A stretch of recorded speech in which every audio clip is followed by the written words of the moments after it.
Good evening, everybody, and welcome to the Ought to Know Better podcast post-match review, Berardi and Coke. You might see tonight that I'm joined by some familiar-ish faces and some not so familiar faces. Tonight we've got podcast virgin Charlie Hunter on. How you doing, mate? Very well, thank you. Glad to be on. Thanks ever so much for joining us. And then the podcast cat, who gets around more than on different podcasts and working for BBC and doing all sorts of bits and pieces. Big Lou, how you doing, mate? Hello. Yeah, I'm all right. Like a pub cat, aren't you, Big Lou? You're about as loyal as a pub. What? I can't even fucking get my words out. Forget it. I'm a loyal whore. A loyal whore, yeah. Yeah. Plenty to talk about tonight, fellas, and we've got a couple of people I know wanting to come on and say their piece as well. So we'll run an intro and we will get into it. Hi, this is Don Matteo, and you are listening to the Ought to Know Better podcast. Let's do this.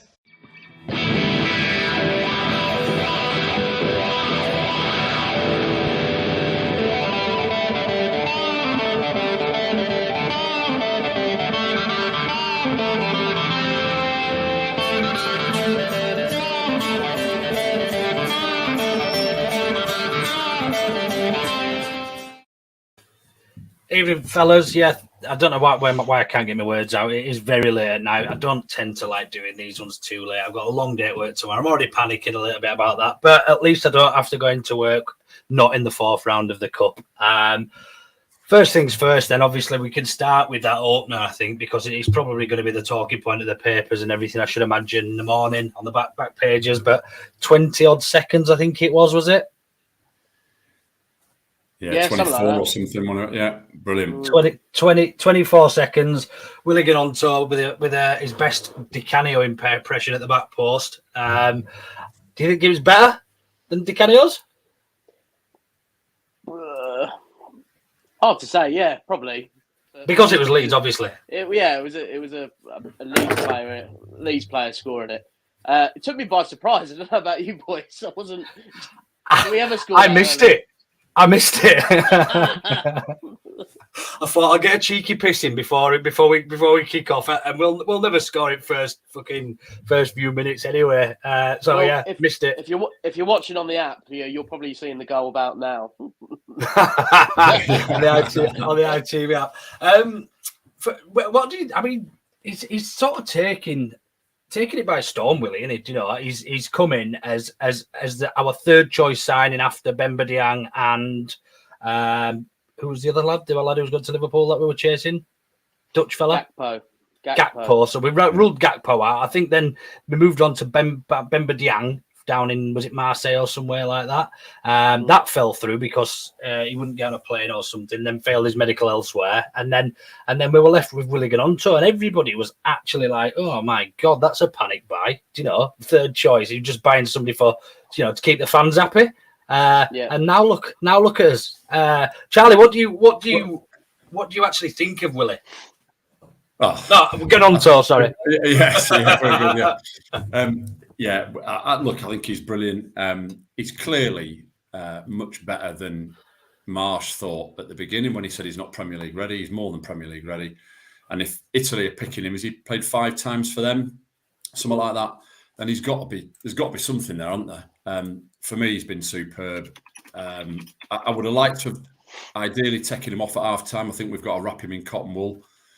So I was pleased when he got subbed. I know I wanted his hat-trick, but if we're going to move up this table and get out of a relegation scrap, then it's players like him.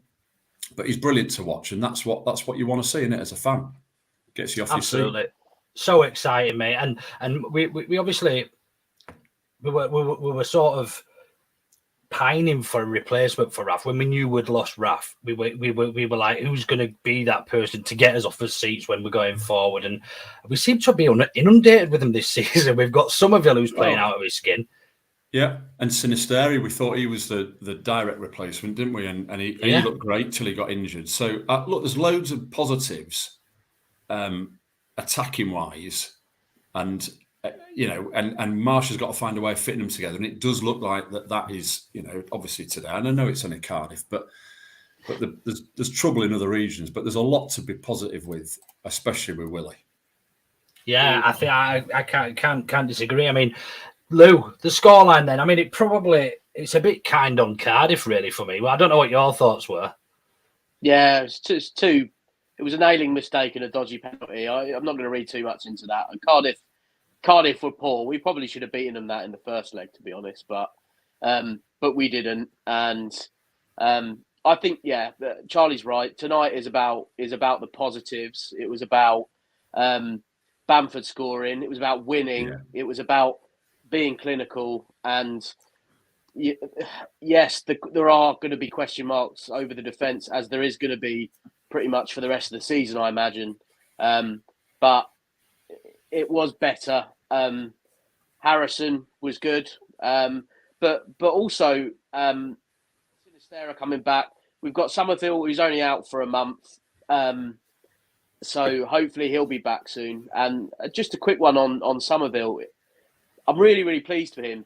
But quite often with these young players, they normally get their chance through an injury of a senior player. And he's done really well to take his chance. And I think it's great that we're talking about him in that way. We are spoilt for choice on the wings now, which is awesome. And but obviously that leaves Dan James to be forgotten about and probably a massive waste of money. But there we go. Just go on, so Charlie. When we signed William Minto, we were all thinking, well, why don't we just keep Dan James? Yeah, yeah. There was a lot of that. Deadline day, wasn't it? So clearly, head and shoulders better, isn't he? But I think if we were to actually properly look into Nonto when we signed him, though, and there wasn't really any YouTube highlights or anything or any excitement about him. I think more because we were deflated about not getting Gakpo. I think that was the thing with the fan base at the time, and it was a small price tag as well, so it was nothing to be excited about. I'm not going to start looking into the transfer market and whatever he's worth after 4 or 5 games. I had to listen to Lee Dixon bang on about not getting too excited about him and he's young and stuff, but he is right. But the other commentator was just going on about, oh yeah, where's he going next? It's like, well, let's enjoy him while we've got him. We're going to have him for another season at least. He's not going to just go jetting off. But why are we going to talk about bigger teams already? You know, like it's boring. It's a little bit. I mean, and one thing we tend to do. I think all football fans do, but certainly as a Leeds fan, we're guilty of is putting a lot of expectation on these young stars that do make an impact in the first team. You look at Joffrey last season, who changed a number of games and was probably quite influential in us staying in the league. I would say some of the touches he had and goals he scored, and I think we've just got to appreciate what a great player we've got, but we've also got to sort of take a little bit of pressure off them if possible, because 18, 19 years old, man, I was still sniffing poppers and running around like a dickhead like on the street, I was uncontrollable, and you can see it sometimes when he loses his temper. He's still a young kid, you can see it in him, and until he matures, you probably won't ever get the best out of these players. But we just need to be very careful that we don't set our expectations. We can have expectations, and we want to see him play well for us, but ultimately, we don't want to be really relying on a 19-year-old winger every game to get us, into the positions. Of course, no, we don't. But I like that side of him. I like the fact he's getting stuck in and getting a yellow card and getting in amongst it. He's 5'4" or whatever he is. He's probably 4 foot wide. He's like a little tank. A bit taller than Joe. Usually comes on you, I think. But that we need that actually. The last 10 years, we've been too soft. For me as a team, we haven't had that nasty edge, and obviously we've just lost someone like Click who's got that shithousery in him. So someone like Willie coming in, I love that. And Adams as well. Adams added to that. He didn't take any nonsense, does he? So if it's a red card once a season and a few yellows here and there, I can live with that. Yeah. Apparently, Click was flipping V's at the Cardiff fans. Yeah, I saw that. Yeah, he was. He had his way past him. He went like that with his hat. I think they were singing. "Who are you?" or something like that to him in his his leopard print coat or whatever it was he had on, the absolute hero. But yeah, look, I think it's an exciting time. there was a point recently as a Leeds fan where we were crying out for somebody else to do what Raf can do and other attacking options other than Bamford, because we all thought Rodrigo was shit. Rodrigo's scoring goals. Yeah. Brilliant. Bamford's come back and scored 3 and 2. We've just signed our record signing from who will have big expectations. I think that's going to be just on that, actually, on Rutter. Charlie, what do you think the fact that we've brought him in on such a big price tag, but the other forwards are performing well, might take a bit of heat off him? I hope so, yeah, because we are, as Leeds fans, we are bad at that, at building them up too quick and putting too much pressure on them. So someone in one of the group chats put, who do you pick as your top 4, 1 up front and 3 just behind, from a list of 8 or 9 players. We've got a bit of depth there now. And for me, Rodrigo keeps starting until he stops scoring and gives Paddy time just to get his 20-minute cameos and all that. I do think we're better as a team with Paddy on the pitch, and I desperately want him back to full fitness. But we've got to give him time to get his feet, and then Paddy has to be scoring though, doesn't he? If he's on the pitch, and that's I guess why you say Rodrigo only comes out the team when he stops scoring. For me, yeah. Look at his record. Is he 4th, 5th top scorer in the Premier League? Yeah. Everyone else in the bottom half would give the right arm for that. But he's brilliant. Although I did hear Lee Dixon say he's well known for his pace tonight. So I don't know what games he's been watching. He isn't, Lee. He absolutely isn't. No. Lee Dixon's fucking clueless. I'll tell you one thing good to come out tonight in terms of punditry and commentary, and I hated myself for saying this. I tweeted it earlier. Roy Keane before the game. If anybody heard his comments on Leeds United, he was absolutely spot on. He was mentioning about, look, it's only the 3rd year back in the Premier League. They need to build. Everything that Leeds, it was all so positive, and also it was actually spot on. For me, he was spot on. And I hated agreeing with him. Did you hear what he said at half time as well about Willie's goal? No, I might miss that. The presenter, whoever it was, asked him, what do you think about that? And he sort of just smiled and said, well, I couldn't do that. That's how good a goal it was. It's brilliant. A special talent to even think about doing a fucking karate kick, 26 seconds into a game, burying it. But yeah, we have got 2 or 3 people waiting to join us tonight, so we'll get the first on and just have a bit of a chat with them, and then around the game. And it's first up, we've got Sal. Sal, how you doing, mate? Not bad. Yourself? Very well, thank you for asking. Cheers for joining. Another podcast virgin, I believe. Is that right? No, I did one with you a while back, I think. Oh, did you? I must. I'm not one to forget a face, Sal. Unless I was steaming. But thanks ever so much for jumping on, mate. Really appreciate it. Right then, 5-2. On to the next round. Away tie, potentially, depending if Boreham would get through, because I've just read something on Twitter that if they get through, they might flip the ground so they get more money out of it, or something on those lines. But are we in a position to start getting excited about the Cup yet, Salin? I don't know. I thought we played a very strong team, and Cardiff actually rested a few players. I've always said that I've always been one for pick your youth and pick your fringe players. And even if we play them, you'd expect even a weakened team to beat them as well. I reckon if you're going into semis and final, then pick your strongest. But up until then, I've always thought blood your players, give the youth team. Because to be honest, Cardiff were poor, and I thought if we had Perkins, Joseph, and Joffrey on from the start, I think they would have done him as well. We tried that in the first leg, though, did we not? Yeah, we did, and I think it was only because we brought the more influential players on that we actually got a replay out of it. In fairness, because but I'm with you, Sal. I would have absolutely. I mean, you saw my predicted lineup or the team I would have played, but I have a feeling the reason we saw such a strong side tonight was simply because of the pressure Jesse Marsch is under, and we couldn't take anything. He couldn't take anything other than a loss today. What are your thoughts, gents? Yeah, I agree with that.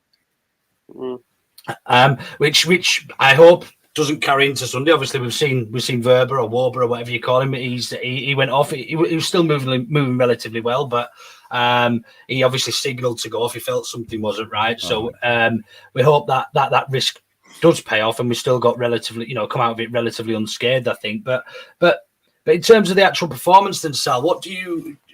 I mean, take away their 2 soft goals. Do you think it was a good performance? Or was it what you expected, really?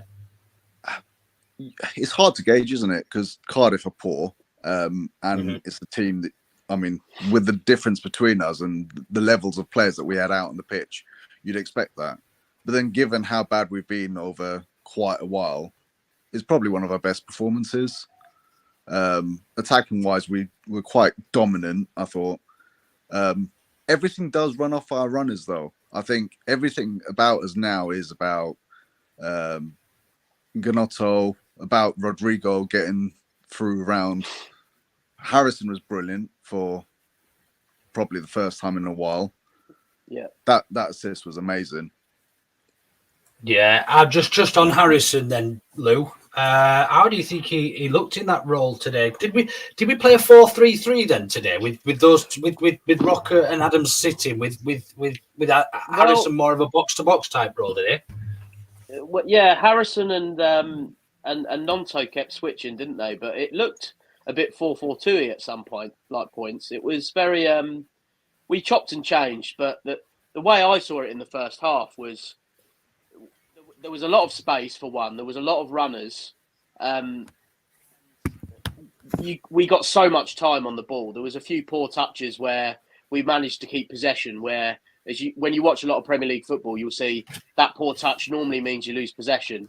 There wasn't that tonight, and it meant that we could keep the ball and build something, which is good. We were still clinical. I'm not going to sit here and praise Marsch because I was pretty much Marsch out on Friday. I was fuming. The fist pump annoyed me in the defeat. I'm not one to bang on about good performances. I don't want to be sitting here talking about how good we were against Arsenal when we lost 1-0, how good we were in Marsch's first game against Leicester when we lost 1-0. There hasn't been enough good performances. This was one. Some of the attacking play tonight was shades of Bielsa in terms of seeing players flood forward in numbers. And we sort of saw that a little bit in terms of retrieving the ball and going back as well. Unfortunately, we still do concede too many goals, but there's so many positives tonight, and we do still need to put the ball in the net. We do still need to beat poor sides, and history tells us in the FA Cup, we don't beat poor sides, we lose to them. So that's how we have to look at it tonight. Every single narrative whenever Leeds are on telly in the FA Cup is, look at this list of teams they've lost to. And that might sort of put, I don't even want a run really in the FA Cup, but if we can build confidence through beating teams and blooding some players like Sal said and getting our youth playing, then it's only a good thing, isn't it? Yeah, I said as much at 2-0 down at Cardiff last week or whatever it was. I was just in the stands at half time talking to the lads. I was like, look, I'd rather fucking lose than draw this 2-2. And then when we scored a second, I was like, fucking get in. Yeah, but I mean, it's just more for the fans just to shut their fans up because they weren't half giving us it down there last week, and you know they are dog shit, and we should be putting away teams like that. But as you say, the narrative and the history of us as a club, certainly in the cup, isn't great. And yeah, it's nice to actually be in the fourth round for once, and I think we've got a kind, shall we say, draw in the next round. So that could then see us into. I mean, I don't want to start jumping the gun here, but into the last 16. But yeah. I admire your confidence, Luke. We've come unstuck against worse than Accrington Stanley. Yeah. Boring, you can see it now, can't you? But we'll get Boreham Wood away, and they'll have an ex-Love Islander up front playing number 9. And he'll score. I'd say one thing though. I mean, I think Big Lou is right. There was shades of Belisa, and I thought for the first time in quite a while we had some width, not just with the fullbacks, but actually Harrison was hugging the touchline. Gnotto always hugs the touchline. There was actually an out ball, and I think for quite a while, probably in the last 4 or 5 matches, we didn't give away possession every 30 seconds or so because there was actually someone to switch it to. And I think everyone who's been on Rocker's back, if they watched most of today's match, forgetting the quality of opposition, but he was able to spray the ball about because there was someone to ping it to. Yeah, no, I think I completely agree. One thing I would say on that, though, Sal, is do you think we looked a lot wider because we controlled the possession and controlled the ball? That doesn't happen every week in the Premier League. And we seem to, when we lose possession, we seem to tighten up and it's just difficult to get in and out so often. I think so. Whereas I think one of the biggest problems we have with losing possession is because it's so congested.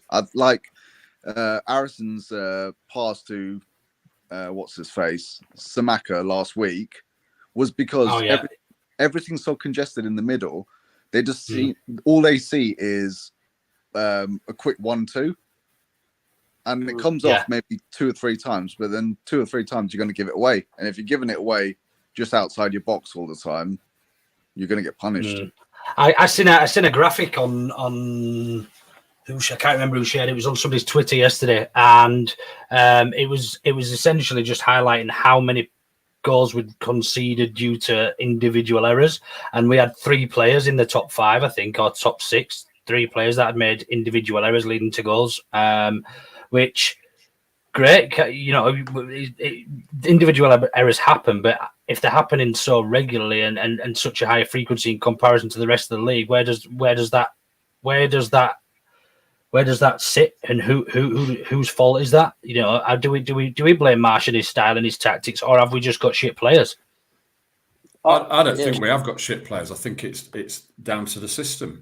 We've got, and I think Sal's absolutely right. The last couple of games we've had more width, partly because of Willie, and he does hug the touchline more, but partly because I think whether that's Marsch realising he needs to put in more width or the players naturally reverting to type, it's improved it. If you look at that Villa goal, I saw it on Twitter, I'll find it and retweet it. There's 30 odd passes and we go across the back 4 2 or 3 times, and then there's the ball over the top. But it's width at the back. It's width. Martin Riley did it, didn't he? He sped it up. Yeah. He sped it up, so he's done over. Yeah, it was. Exactly. So you know what I'm on about. So, and tonight, okay, opposition and all that, but it came down to, a lot of it came down to at the right time, having it wide and then getting it across. The ball from Harrison is brilliant, but he should be out wide, not in the middle for me. Yeah. No, the fair point. Brilliant ball. Sal, just really quickly, because we have got another 1 or 2 to get on, and I don't really like asking this question, I suppose, after such a convincing win, but where are you on the Jesse in and out situation? How long do you think he's got left to prove it? Do you think tonight's enough? No, I mean, tonight's a good start, but Brentford's a massive game, and I think Nottingham Forest is a massive game. How many points do you think we need from those 2 for him to keep his job? I think he's got to get. Thing is, I think personally, I think he has to get 4 points minimum. I'd agree with that.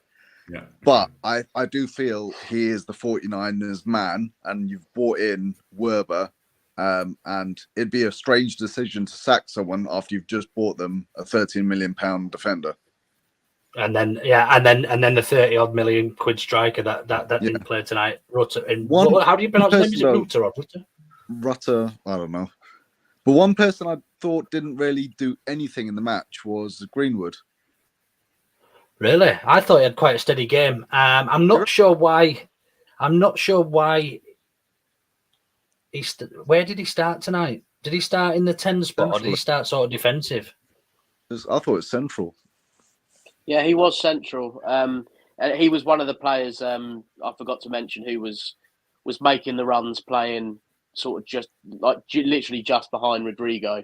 Yeah. I agree. I think he had a solid game. His set pieces are decent most of the time, but he did fail to beat the first man a few times, which was a bit annoying. But I think he works really hard. I think Greenwood's playing out of position, but you can see him getting gradually better the more he plays in midfield.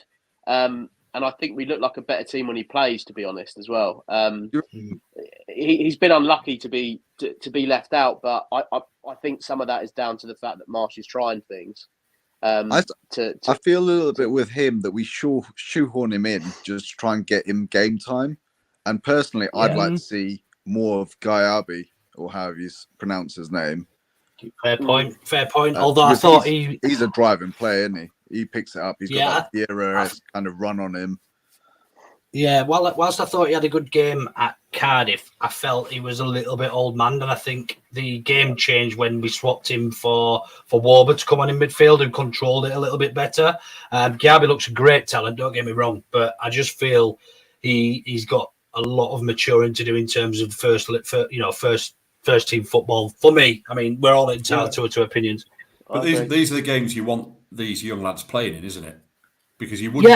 Ideally, them we don't want 2 or 3 of them playing against Brentford on Sunday. I don't think. No. Ideally, and it goes back to what I said about Marsch being under so much pressure. I think it had this come after a couple of wins in the league, and there were away ends not half of the way ends chanting Marsch out at Villa, and even after a relatively good performance, I think we'd have probably seen a completely different lineup tonight. If I'm honest with you.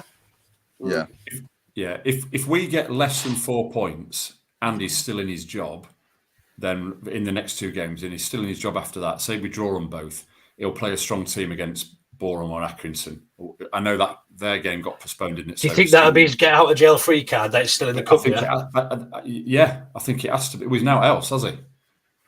Fair point. Wicked. All right, so where are you right now? Are you Jesse in or Jesse out before I let you go? I'm overall. I don't think he's done enough for me, but I think he's earned a stay of execution. He's what? Sorry. Earned a stay of execution. Right. So you think he's still under as much pressure as before tonight because we expected to win anyway? You'd expect to beat Cardiff, but I think the big match of all the matches that have been coming up is definitely Brentford. And we're going to need to score 3 goals in that game to win, I think. Or 4, potentially. Brilliant. Sal, thank you ever so much for joining us, mate. I really appreciate you jumping on. I'll catch up with you soon. Thanks ever so much, mate. Cheers. Cheers, mate. There's Sal. Would you two guys agree? Do you think Jesse's extended stays has tonight made any difference whatsoever, Charlie?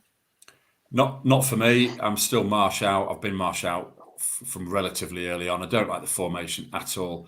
I will agree with Sal to a slight degree. I think he earned a stay of execution when he won the Liverpool and Bournemouth games. I think he deserved that, especially the Liverpool win. But for me, there's still too many issues at the back. And I don't want to bring it down too much tonight because we have a good win. We are going to come on to the positives in a bit. I promise you, if anybody was listening. The 2 goals we let in are symptomatic of the issues we've had defensively all season. And I don't think he's addressed that. And if Verba has got an injury, then that's difficult because that's not Marsch's fault, is it? That's just happens. But that needs addressing rapidly for me. Just on that, Charlie, I think you're being a little bit harsh on Marsch and his tactics because I think both of those goals tonight were avoidable, and I don't think that comes down to Marsch. I think Luke Ayling should have put his foot through that first one all the time. Mate, I absolutely agree with that. And individually, you said before that stat earlier about the number of individual errors. But part of that is down to he's asking them to play in a certain way. Look at the errors Meslier made last season when Bielsa was asking him to play football. And we accepted that because they weren't generally hurting us. These errors this season are killing us. And I also think we've had some great results, but Chelsea could have been 2 up before they gifted us the first goal. Then we went on to hammer them. So that's brilliant win, but we got lucky first 20 minutes. The Liverpool game, they should have been out of sight before we got a brilliant win. But those 2 wins could not have been wins, and then we really are. Well, we're rock bottom then, aren't we? Yeah, just on that though. I mean, it's easy to say we shouldn't have won this, but then you reverse that, and there's probably more points we should have picked up in games where we've played better. So it's it's it's all relative, isn't it? And unfortunately, that's football. You do, there is going to be a winner and loser most times, and often a draw. But I would argue that based on performances, we've probably dropped more points than we probably picked up. Yeah, we should have beaten Southampton. We should have beaten West Ham. Villa, Arsenal. We should have beaten Villa. Should have beaten Arsenal, and we were 3-2 up with 8 minutes to play against Spurs away. Should have won that as well. So there's a lot of points there. And arguably, Lou's absolutely spot on there. But arguably, we should have won. If we'd have won those games, we'd be better off in the league because we're not really competing with Chelsea and Liverpool. Yeah. We're competing Completely with agree. Southampton, Villa, etc. That's my frustration. I completely, I feel it, and I do, I respect it, and it is difficult. They're to use the term loosely, the 6 pointers. They're the teams in and around us in the league that we're up against and we're dueling with. When you're quite right. I mean, it might end up being Liverpool and Chelsea this year, the way they're playing like, but I guess we'll see. Right, I'm just very quickly going to get Mr. Russ, Mr. Journalist, massive. Get him in and let him see what he's going to say on it. 'Cause he's always got something good to say. He's a real good lad. Everybody, say hello to Russ. Yeah, Luke, how you doing, guys? How we doing, Russ? Oh, good, mate, thank you. Lose. Right then, mate. Come on, what can you tell us? Before I start on how thought the game went tonight, Jesse Marsch has been speaking about Max Weber as well. I want to know how he's after going off injured tonight. He says he asked him, and he said he doesn't think his hip is too bad because he went off with an hip injury tonight. He says Pascal was carrying a knock on his knee. That's why he wasn't risked. Robin, Cork, and Liam Cooper were also carrying knocks as well.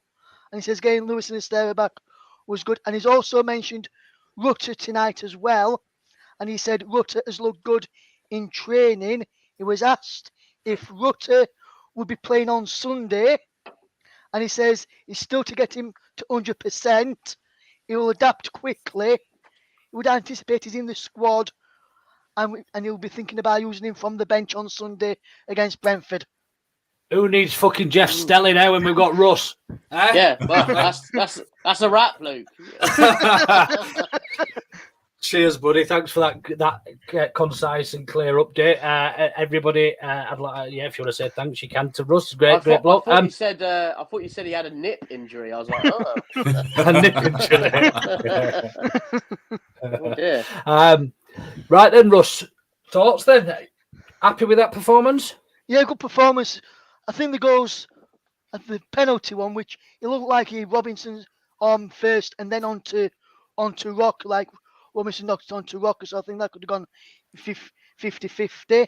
Lee Dixon, who were on commentary tonight, thought that first goal that got disallowed in the first half for Cardiff was onside when he was clearly in the eye line of Melier. So that was rightly disallowed there as well.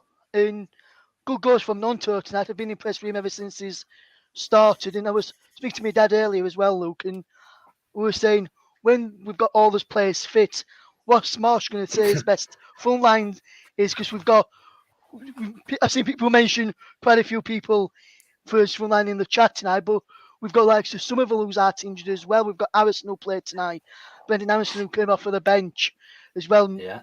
Bamford, Rutter, Nonto, Rodrigo.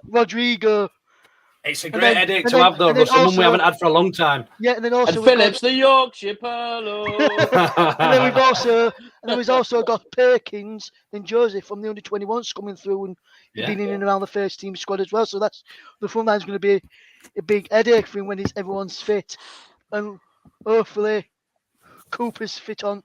Hopefully Cooper or Weber's fit on Sunday and Cork to come back in, and I think.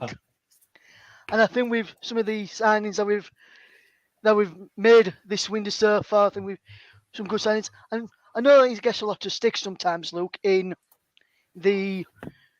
from our fan base, but tonight for me, Firpo had a fantastic game. I don't think Firpo was good tonight at all. He had a good game defensively and was good going forward when he had the chance. I know Cardiff didn't really lay a glove on us defensively, but when we had to defend, when they did get forward, Firpo defended really well down the left-hand side. I'm still not convinced with Rasmus Christensen and right back though. I'd have probably like to see drama in there, but I think the reason why we didn't see drama tonight, even on the bench, is because he played the full 90 minutes on Monday. 21's 2-1 defeat to West Brom. That's right, Russ. Take a breath, mate. Just on the Firpo, one thing that does concern me, the best 2 games he's probably had for Leeds, he's been playing a much weaker opposition. And it's all good and well, but him being good when we're controlling games, which Barcelona used to do a lot of the time, probably why they signed him, because they knew they were going to be in possession of the ball for probably 70% of the game, the majority of the time. But we're not, and we're not Barcelona, and we need somebody who can defend, which is why Pascal Struijt's been more successful out there for us. And he can't, he just simply can't defend, not for 90 minutes. And I think that's why we see the best of him. Cardiff away, he was arguably man of the match. He should have had a goal that was handled on the line. He great flick into Perkins for the equaliser. But yeah, Junior Firpo still hasn't convinced me that he's really a footballer. I'm sure he is Eddie Murphy. But yeah, look, I think he's a midfielder. I think he's a midfielder, quite simply. That he's not good enough defensively, and he's not better than the midfielders we've got. But he is a midfielder. I just or a wing back with a back five. That could work. I could see that working. Exactly. He's not what we need, is he? He's not what we need this season. No. He's behind an injured Dallas, really, at left back, isn't he? Almost. Yeah. Right. On to the positives there, then, Rush. You touched upon Willie Nonto, or whatever you call him. I think Sal called him Notto or Noki or something. But yeah, there were a lot of positives, and probably my biggest positive, certainly of the last couple of games, is seeing Paddy Bamford back enjoying and hitting the unrun bag. He's a massive player for us. And while people have written him off and said we need to sign a new striker, we've all been guilty of it. To have him coming back is not to add healthy competition for that number 9 spot week in, week out.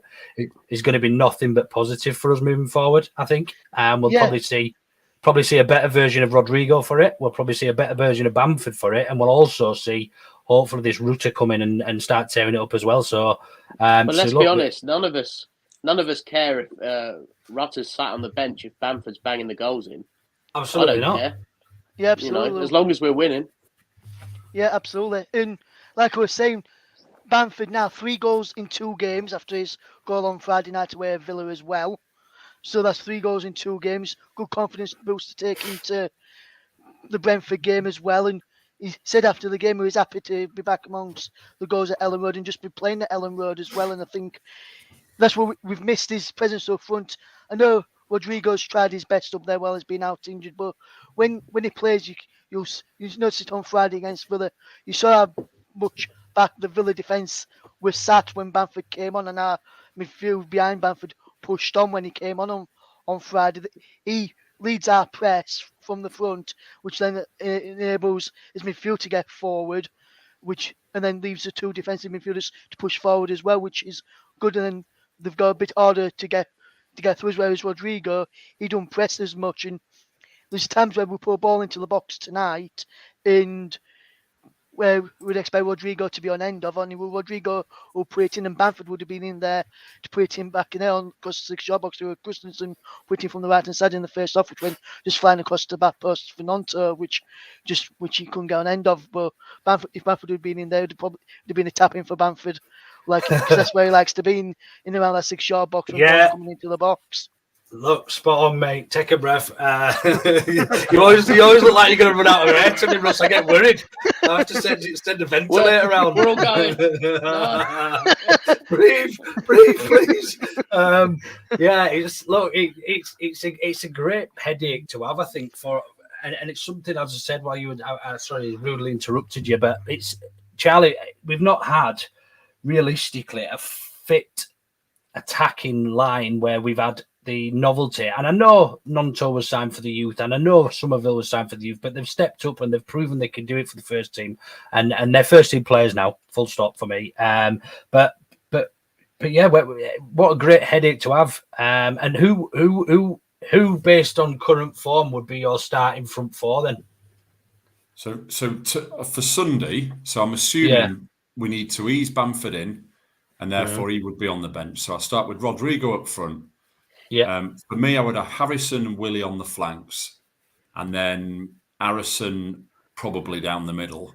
But I do think in a few weeks' time, so a month, whatever, get them all fully fit. I would prefer Bamford up front as the number 9.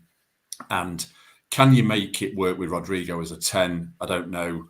But I would still keep Willie on one of the flanks and Jack Harrison if he's playing well, or Sinisteri on the flanks. But you've got Somerville as well. So you've got 2 start, 2 come off the bench. Somerville's out for a month, so he won't be playing this weekend. But we've now got some proper depth. So even when they come back in a month's time, you've got 2 great wingers coming off the bench. But this is where Marsch needs to change it and make sure they are properly out wide, not pissing about all in the 18-yard box tram lines, because that's shit. And he needs to get them playing with width. If they play with width, then you've seen what happened with that Villa goal. Was a cracking goal because it came from width, front and back. And today, okay, they had more space today, so today's not the best example. But going forward, there's a lot to be positive about, and there's now some strength in depth. Because now we can all debate who's that front 4. So everybody else will have a different front 4, and that's great because it means we've got options. But if we start debating the back 5 or the back 4, whichever way you want to look at it, we've probably all got different ideas, but it's best of the worst. Whereas up front, do you know what I mean? It's positive. Yeah. Completely. Is that the reason we stayed up? Is that the reason we stayed up, Charlie? When they decided to go, when we decided to go with width, you know, there's the theory that they've all gone right. Let's just do what we know. Yeah, 100% for me. At half time in that Brighton game, they all went, "This is a crock of shit." Playing 4-2-2-2. Get it out wide.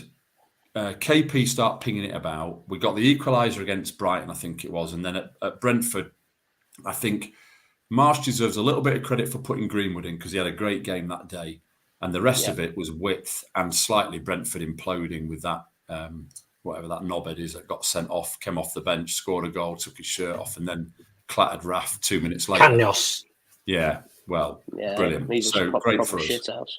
Yeah, so you know we did get a bit lucky with that, but I think the players reverted to type, and I think Marsch probably is letting them play with a bit more width now, either because they're saying they're doing it anyway, or he's finally realising that's actually a positive. Yeah. Well, what have we? Who are the players we've been talking about tonight? We've won a game 5-2. Yeah. We're talking about our wide players. Yeah. We're talking about a game where we've scored 5 goals. Let that be a lesson to you that, and we can do that to bottom half teams. We can probably do that in periods of games to top half teams with width, with our players in the middle. And Adams and Rocker are solid. We can win games, and you know, let's stay up. Let's put some points on the board, and we'll assess the defense in the summer and bring in some potential quality in those departments. Because at the minute, I'm worried about the right side. I'm worried about Alien. I don't think Christensen's good enough. And now we're talking about Cody Drama again, who I also don't think is the answer. So we do have some worries there. But what we're saying here is about where our strengths lie are our wide players who are brilliant. Question. Do you feel we have tweaked something then based on how we played tonight? Do you think we were just that in control? They had the freedom to play wider. Do you think we will see a little bit more width come Sunday at home to Brentford, or do you think we might revert back to the slim penis, whatever you want to call it, and almost be forced in because we're playing a better level of opposition? Well, we have to stick to what we've done tonight, and I think we saw a lot more energy from the team tonight. And Yeah. when Leeds do play in white at home, I feel like when we're working hard on and off the ball with those white shirts flying about, it's a lot more obvious. I completely. And I think that's what we did. That's what I think we did tonight. And so yeah. Do you think we're playing with more width, Lou? Do you think we're playing with more width? No, Luke, definitely. sorry. Oh, sorry. Yeah, I did, and I do, but I think we only tend to do that when we feel like we've got control of the game. So when the players who are playing wider when they're playing a better opposition, I don't think they trust their inside men as much, so they feel they've got to add that additional support in the press. You can see whoever it is, whether it be Gnonto or Harrison or whoever's on that side, when the press is sort of sprung, you'll almost see them take an extra couple of steps to their inside, so they have to play the ball around the outside of them. Yeah, they didn't do that tonight, and I don't know whether that was a tactical change or whether because they didn't feel they needed to because they were only playing Cardiff and we were 1-0 up after 26 seconds. I don't know. That was my question. I think has something changed? Has something been tweaked, or was it just the level of opposition that made it look like we were a little bit wider, maybe because we had so much freedom? I'm wondering if it's a bit of both. Look, I think it could be a bit of both. I think Marsch may have said, look, in this game, look at the opposition. Maybe we can get our better out wide of them. But also, if needs be, stick to what we know as well. Stick to what I've told you as well. Come inside if need be as well. But use the width if you think you can get past your full back. I think Marsch may have said, if you think you can get past, go wide. If not, just go through, just play in the pockets like I've told you in between and do 1-2s as we saw towards the back end of the game as well.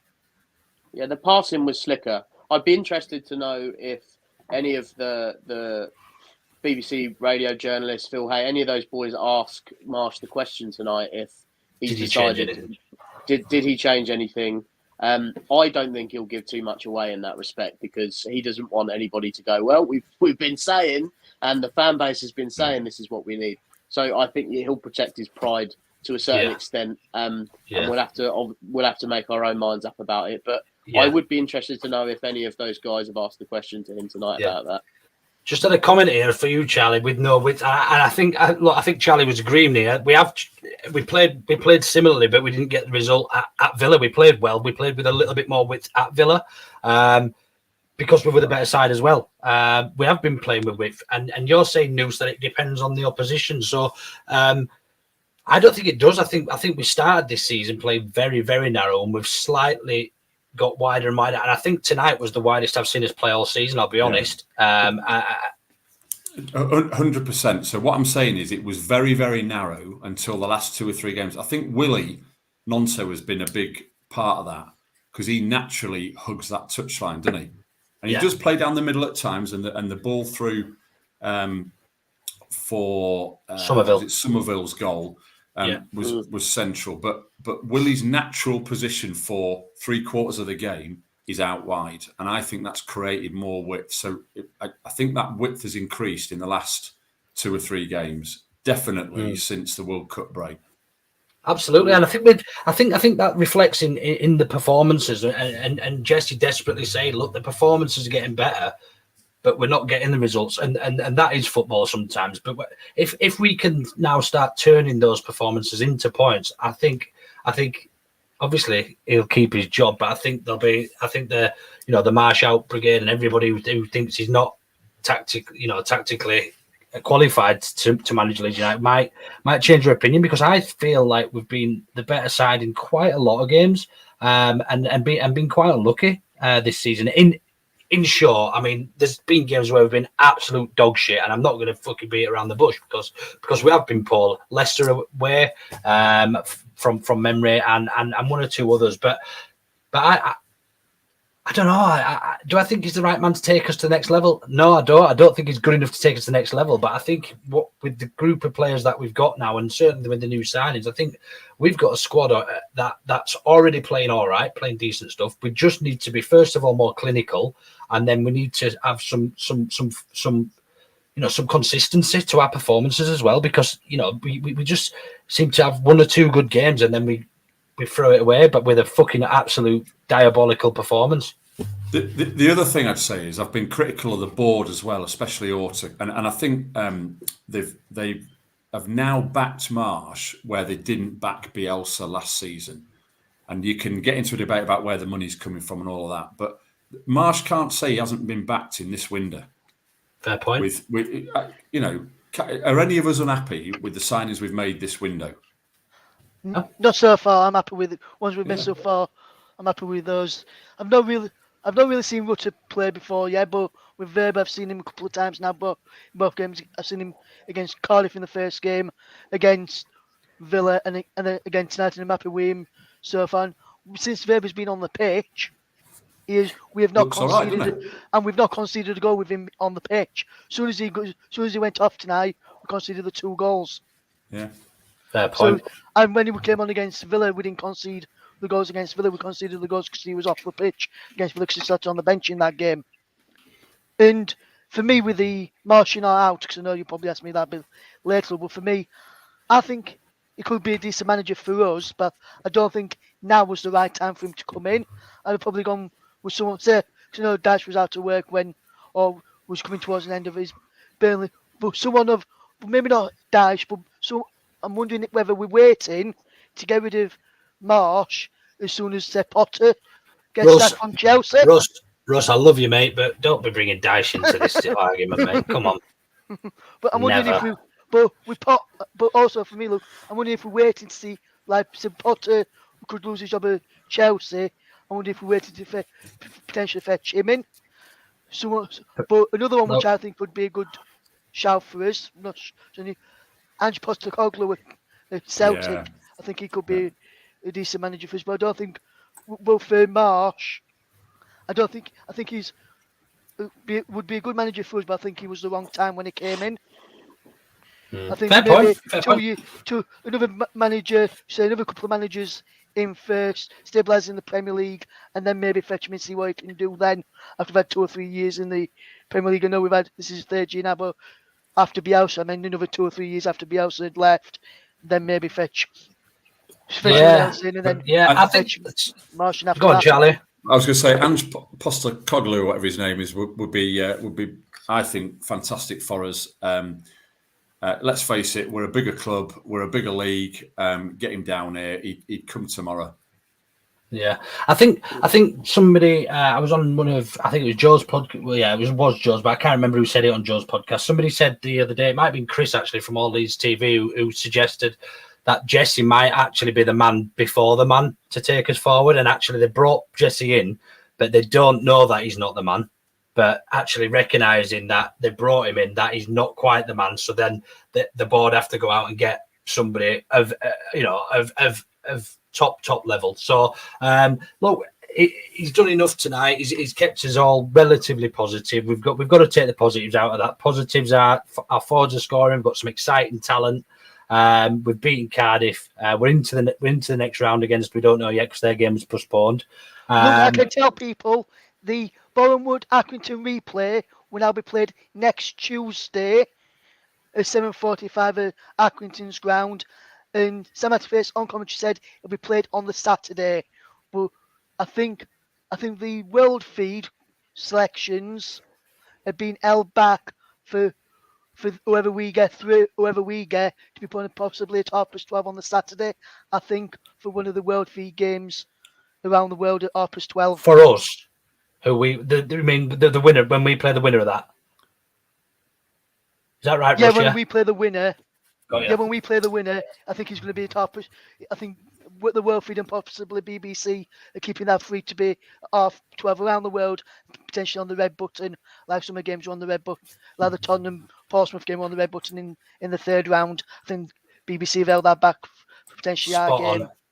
Spot on. That replays 24 next Tuesday night. So keep a check. Perfect. Out on so everyone get watching. Let's all cheer for Boreham Wood, eh? I've got an Accrington fan, Luke, actually, and I said to him after the draw came out, he went, I went interesting indeed, because he put 2 eyes emojis on Messenger, and I went, I'm hoping Boreham would win, actually, and he went, you would, you? Great story. Right, let's just fly through a few of the comments. We've had loads coming tonight. Russ, you've been absolute diamond, mate, and we'll no doubt see you again very, very soon. Thanks for all your stats, statistics, and updates and everything. You're an absolute And just before hero. I go, he mentioned about Rodrigo as well, because he was asked about Rodrigo tonight and his performance tonight as well. He says maybe the best performance he's seen from a striker last Friday, and I told him that even in not scoring, he did everything for the team about the game against Aston Villa. That's what Marsch said about him there. He was asked about Nonto's price as well, because we paid $4 million to sign Willie Nonto in the summer, and he asked what's his value now, and more than $4 million. Always hard to say. Transfer market has different values. As a manager, I like working with young, explosive, attacking talent, and I have tried to provide them with confidence in how we play football. That's just another couple of quotes from Jesse Marsch tonight. Perfect, mate. Thank and you I so think much. if he takes anything less than 4 points from his next 2 games, I think that could see the end of Jesse Marsch at Ellen Road. But I'm hoping we get 6 points in the next 2, because I don't like seeing our team fail and his manager to be sacked. So well said. Fingers crossed. So fingers crossed. And if anyone's at the game on Sunday and you see us around, come and say hello, because I'll be there on Sunday against Brentford. I'll be there, Russ. I'll come and say hello, mate. Cheers, buddy. See you later, everyone. See you later, bud. Cheers, Absolute Russ. legend he is, man. The enthusiasm that boy has. Whether it's 11 o'clock at night or 3 o'clock in the morning, he's there, mate. He doesn't mess about. He's such an hero. He's great. We'll just fly through a few of these comments, Charlie, before we close off then tonight. But lots to look forward to. Willie Di Canio, what a find, what a player. Yeah. Such a special player. The G is silent. I suppose that's to me because I pronounce everyone's names wrong. So I'm guessing his name's Willie Nonto, is it? Mate, I don't know either. It'll do. We all know who we're talking about, don't we? Phenomenal performance. I don't care if Nonto, we'll miss that one just in case we upset some people. I wish Luke was silent, Smarty. Cheers, Jay. You're getting a bit of stick here, lad, aren't you? Yeah, I always do, mate. Leave them to it. Let them enjoy themselves. Right, great team performance. Hope the board stays strong in the summer because top European teams will be sniffing around Nonto and Meslier. It goes with the, we're not one of those top European teams at the moment, and it goes with and everybody's got a price. And look, one thing we won't do is hold back a player from, and it shows with Calvin and Raf. Exactly. We're not going to hold them back, are we? So, Michael Brown says, if the 49ers increase their stake in the club, I can see them providing more funds for the club to recruit more players. Look, it looks that way. And I listen to, do you listen to Jer's podcast? No, but I've heard clips of it about where the money's coming from. So I think it does look like the 49ers are putting this money in, doesn't it, ahead of the takeover. So wait and see. Yeah, it certainly looks positive. I think there's a fine line for me with this full takeover, shall we say? And it's about holding on to some of the club and our identity, I suppose. For me, because we've seen teams like Spurs and West Ham and everything moving to these shiny new stadiums, and they're absolutely horrible. They're horrible to go to. They're effectively music venues with a football pitch on, and it's not a nice experience. However, Joe, when I've been spoken to, he did sort of convince me and sort of let me know, I suppose, that it would be a redevelopment of Ellen Road, so it wouldn't be a running track on there. It wouldn't be a brand new soulless ball in the centre of Leeds. Not sure where, but yeah. So yeah. Look, I think the board aren't going to take us to the next level. The current board and something like this does need to give if we want to progress and keep moving forward. So we've already seen that one. Agree with Cheers, that. Ross. Kevin Marston says we should have had 8 tonight at least. Yeah. But that aside, we should be positive about Bam Bam's 3-2, from the bench. Willie say no more. Rod firing, Anthony is back. Yeah, as I said, loads to look forward to. A bit on Jesse and thoughts on this one. It's hard when we are not keeping sheets. He gets blamed for our poor quality in the back. Do you think that sits with the players? Actually, where would you put the level of blame in terms of the not necessarily defensive, but the goals that we concede, are they probably 50-50 with individual mistakes and the style we play? Yeah, probably. I think some of the mistakes come from him wanting us to play very narrow, and always trying to get him to turn inside. I think is wrong. If you go wide, if you make a mistake out wide, you've got 2 or 3 more chances to correct it. If you make a mistake in the middle, look at the was it Cock's pass or Cooper's pass to Cock in the last, was it West Ham? I forget what the home game was now, but where they just ran through the middle and scored at will. Man City, I think it was. That's partly to do with style, and then it's just a shit pass. So it's a bit of both. But I do think the board needs some criticism there. Great they've bought Verber in now as a left back, but until he's come in, we haven't bought or hadn't got a left back in the club over the age of 18 apart from Firpo, and we've all got our views on him. So they have been neglectful of the right parts of the team, and that's on Victor Orta / Rads to say we need a bloody left back. We've only got one in the club over the age of 18, and by the way, he's shit or whatever, So some of that's on the board, some of that's on Marsch with his style. We should have by now properly replaced Ayling and Cooper. And okay, Ayling had a shocker today, but I still think he's our best right back. And that shouldn't be the position. The goal that was disallowed at half time, the corner, we need a big, dominant centre half who goes and heads everything for fun. They don't need to do much else. They just need to go and head everything for fun all day long. And the ironic thing is that the lad who was signed at left back was doing that. Yeah, well, and this is it, isn't it? So let's hope he's not out for long. But and this is the reason why, for me, Cooper is still getting picked and probably should still be getting picked, because he's the one who organises and leads at the back. So whoever the longer term replacement for Coops is has to be a leader and an organiser. I don't necessarily want them playing a lot of football. I want them heading everything and booting it, and not 1980s football, but a bit of do the basics really well and let other players do the passing and the creative stuff. Would you say a Conor Cody type player, somebody along those lines? Yeah, I think he's not great in a back four, but someone who is that sort of style, yes. Yeah, and dare I say it, even Maguire from Scum, if he was available, which I don't think he is now, but he's no good when he's standing a long way up the pitch, as we see for England. But when he's deep, he'll just head it away and he'll boot it, and we need a bit of that.